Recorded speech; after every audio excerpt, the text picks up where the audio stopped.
સલામ તિરંગાને જેનાથી આપણી શાન છે, હર ઘર લહેરાય તિરંગા, એ જ આપણી પહેચાન છે. નમસ્તે. અત્રે ઉપસ્થિત માનનીય આચાર્ય શ્રી, મારા વાલા ગુરુજનો, સરપંચ શ્રી, ગામના વડીલો, ભાઈઓ તથા બહેનો તેમજ મારા વાલા વિદ્યાર્થી મિત્રોને મારા વંદન. મારું નામ પીપરાતર મિત્તલ રમેશભાઈ છે. હું ધોરણ 12 માં અભ્યાસ કરું છું. હું આજે સ્વદેશી ભારત વિશે થોડું કહેવા માંગુ છું.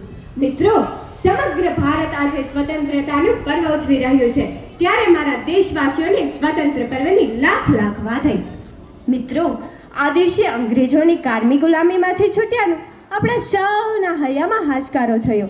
પણ મિત્રો, આપણે અંગ્રેજોની કારમી ગુલામીમાંથી તો છૂટ્યા, પણ હજુય આપણા માનસ પટ પર અન્ય કેટલી ગુલામીઓ ઘર કરી બેઠી છે. આજે મારે વાત કરવી છે કે આપણો ભારત દેશ આત્મનિર્ભર બન્યો માટે સતત ઝઝૂમતો રહ્યો છે. પહેલાના લોકો સ્વદેશી વસ્તુના વપરાશ પર ભાર મૂકતા અને તદ્દનથી સ્વદેશ પ્રેમી હતા. હવે તો પરિવર્તનનો પવન ફૂંકાણો છે અને સ્વદેશી વસ્તુઓ વાપરવાને બદલે વિદેશી વસ્તુઓ વાપરવાની તો જાણે ફેશન થઈ ગઈ છે. દેશમાં જ બનતી સ્વદેશી વસ્તુઓ તુચ્છ લાગવા માંડી છે. સ્વદેશી વસ્તુને બદલે વિદેશી વસ્તુઓ વાપરે છે.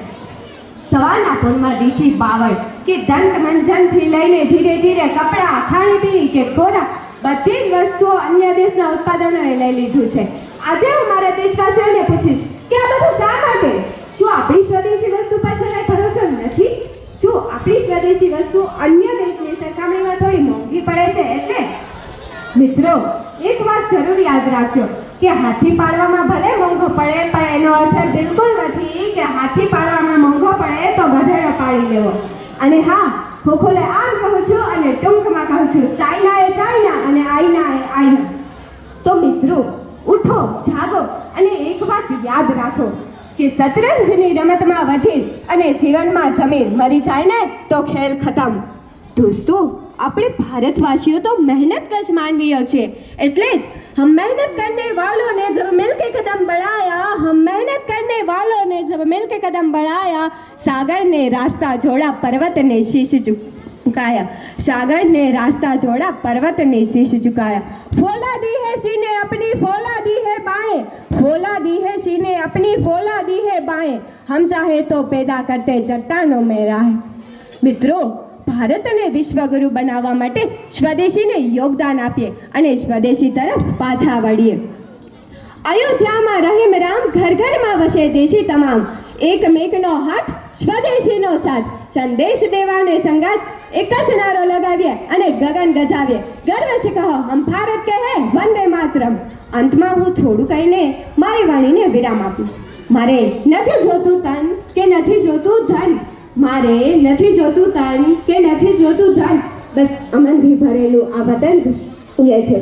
જ્યાં સુધી જીવિત રહું આ માતૃભૂમિ માટે, જ્યારે મૃત્યુ પામું ત્યારે તિરંગા માટે કફન જોઈએ, ત્યારે તિરંગા માટે કફન જોઈએ.